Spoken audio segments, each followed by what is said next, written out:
अस्सलामुअलैकुम। Fazia cooking corner में खुशामदीद। जहाँ रहें खुश रहें, आबाद रहें, अपनों के साथ रहें। अगर अभी तक आपने मेरे चैनल को सब्सक्राइब नहीं किया तो जल्दी से सब्सक्राइब कर लें, ताकि मज़ेदार से आसान खाने आप लोग घर में बनाकर सबसे तारीफ़ें लूट सकें। ना सिर्फ ये लफ्ज़ों वाली बात है, अगर आप मेरे खाने ट्राई करेंगे तो आप देखेंगे कि वाकई ही मैंने आपको कितना लज़ीज़ सिखाया है, वो भी घर की आसान चीज़ों से जो हर घर में मौजूद होती हैं। इतना ज़्यादा उन्हें ढूँढना या ये नहीं करना पड़ता, फ़िक्रमंद होना पड़ता कि अब हम इसको कैसे ख़रीदें। तो जनाब, यहाँ पर है मेरे पास कीमा, 1 किलो बीफ का कीमा है। इसे मैंने छन्नी में रख दिया था ताकि इसका एक्स्ट्रा पानी निकल जाए और ये खुश्क हो जाए। आपने भी ऐसे कर लेना है और धो लेना है।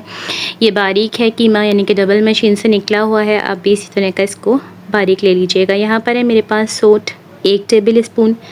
उसके बाद है मेरे पास पिसा गरम मसाला 1 टेबल स्पून।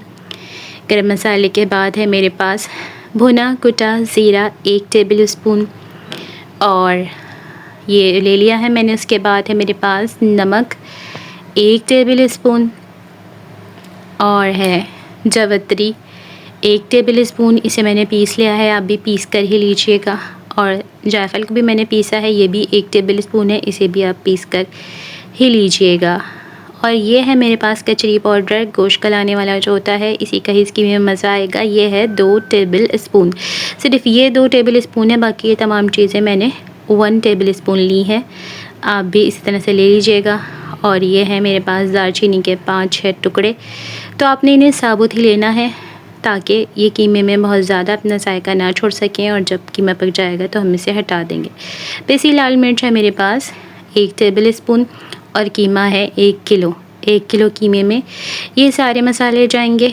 तो अब हम ये सारे मसाले जो मैंने आपके साथ शेयर किए हैं, बहुत इजीली आराम से इसको हम कीमे में डाल देंगे। और इस तरह से हमने कीमे में इन्हें मिक्स करना है कि जो ये है हमारे पास डंडियाँ हैं इसकी दालचीनी की, ये टूटनी नहीं चाहिए, क्योंकि हमने इसे बाद में निकाल देना है, वरना ये मुंह में आएंगी और वो बहुत ही ज़्यादा बुरी लगेंगी। तो कोशिश करें एहतियात से इसको मिक्स करें और पकने के बाद इसको निकाल दें, तो ज़बरदस्त सा आपका ये हो जाएगा। मैं इसे रेस्ट दे रही हूँ 2 से 3 घंटे।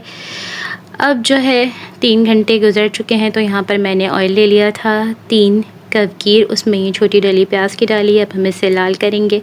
कीमे को रेस्ट आपने ज़रूर देना है। प्याज हो चुकी है लाल। अब हम इसमें 2 टेबल स्पून लहसुन अदरक का पेस्ट भर भर कर शामिल करेंगे। बीफ का है ये मेरे पास कीमा, और कीमे को मैंने कहा कि आप मसाला लगाकर 2-3 घंटे मस्ट रेस्ट दें। जितना ये रेस्ट पे जाएगा कीमा, उतना ये लजीज होता है। लहसुन भुन चुका है। अब हम इसमें ये कीमा शामिल करेंगे जिसको हमने रेस्ट दिया हुआ था। तो मैंने इसको फ्रीज़र में रख दिया था, तो ये थोड़ा सा जाम हो गया है इस तरह से आपस में, तो इसको थोड़ा हैंडल करना मुश्किल होगा, लेकिन कोई बात नहीं, हम इसे हैंडल करेंगे। इसको हल्का हल्का सा तोड़ेंगे और उसके बाद मैं इसे ढक कर रख दूँगी। ये है बारीक कीमा, तो इसलिए ये जल्दी बन जाएगा। लाइक ये 45 मिनट्स में पक जाएगा। मैंने इसको जो है वो भूनने के लिए रख दिया था कि ये भुन जाए। तो ये देखें, इसने अपना पानी जो है वो खुश्क कर लिया है।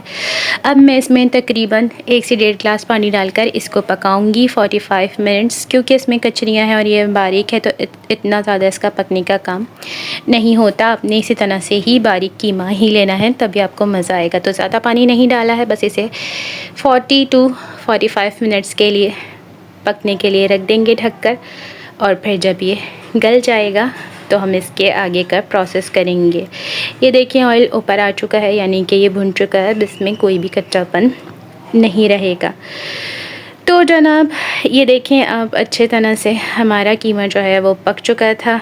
45 मिनट हो चुके हैं। अब मैं इसमें से निकाल रही हूँ ये सारी की सारी इसकी डंडियाँ जो मैंने आपसे कहा था। तो मैंने दालचीनी सारी बाहर निकाल दी है। और ये देखें ऑयल ऊपर आ चुका है, भुन चुका है ये ज़बरदस्त सा, और पक के गल चुका है। तो 45 मिनट आपने भी इसे गला लेना है, उसके बाद भून लेना है। अब हम इसमें देंगे कोयले की धुनी। तो प्याली स्लिप हो गई थी, उस पर लग गया था पतीली से तेल, तो कोयला खुद ही दहकना शुरू हो गया। फिर मैंने जल्दी जल्दी से इसके ऊपर ऑयल डाला, जो कि निकल ही नहीं रहा था उसमें से। तो फिर उसके बाद जल्दी से इसको ढक दिया। आपने इसको 4 से 5 मिनट इसी तरह रहने देना है। जब ये अच्छी तरह से धुनी इसमें लग जाएगी 4-5 मिनट बाद फिर आपने इसको खोल लेना है। और अब जब आप इसको खाएंगे तो यकीन करें आपको मज़ा ही आ जाना है। अब हम इसे हटा देंगे, इसकी ज़रूरत नहीं है। यहाँ पर था थोड़ा थोड़ा तेल जो ऊपर आया हुआ था, उससे हम मिक्स कर लेंगे तो ये बिल्कुल फ़ंटास्टिक हो जाएगा। इसमें बहुत ज़्यादा ऑयल नहीं जाता, वरना ऐसे खाने में मज़ा नहीं आता। तो मैंने इसीलिए ही 1 किलो में सिर्फ 3 कलगीर ही डाले थे।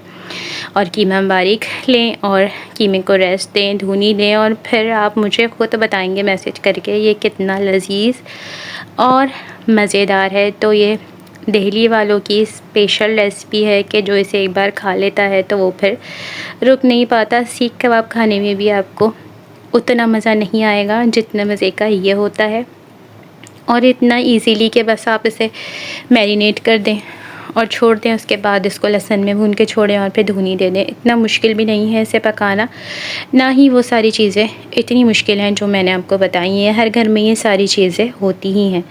तो एक बार इसको ट्राई कीजिएगा, और जब मुझे यकीन है पक्का पक्का कि जिस तरह मैंने आपको सिखाया, अगर आप इसको इस तरह से बनाएंगे तो आप ख़ुद ही बताने पर मजबूर हो जाएंगे और आपसे सब पूछेंगे वाकई में कि ये आपने कहाँ से सीखा। तो फिर आप ज़रूर बताइएगा मेरे चैनल का, और ताकि मुझे भी इसका फ़ायदा हो सके। तो मैं डेकोरेशन कर रही हूँ साथ साथ प्याज और नींबू अदरक के साथ।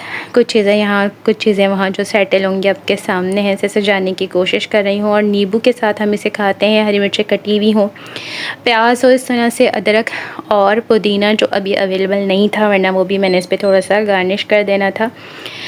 तो इन सब चीज़ों से ये इतना लजीज लगता है कि पेट भर जाता है, लेकिन नीयत नहीं भरती। तो खाइएगा और बताइएगा कि ये आपका कैसा बना। मिलूँगी आपसे किसी और नई मज़ेदार सी रेसिपी के साथ। तब तक अपना बहुत ज़्यादा ख्याल रखिएगा, मुझे दुआओं में याद रखिएगा। इजाज़त चाहती हूँ। अल्लाह हाफ़िज़।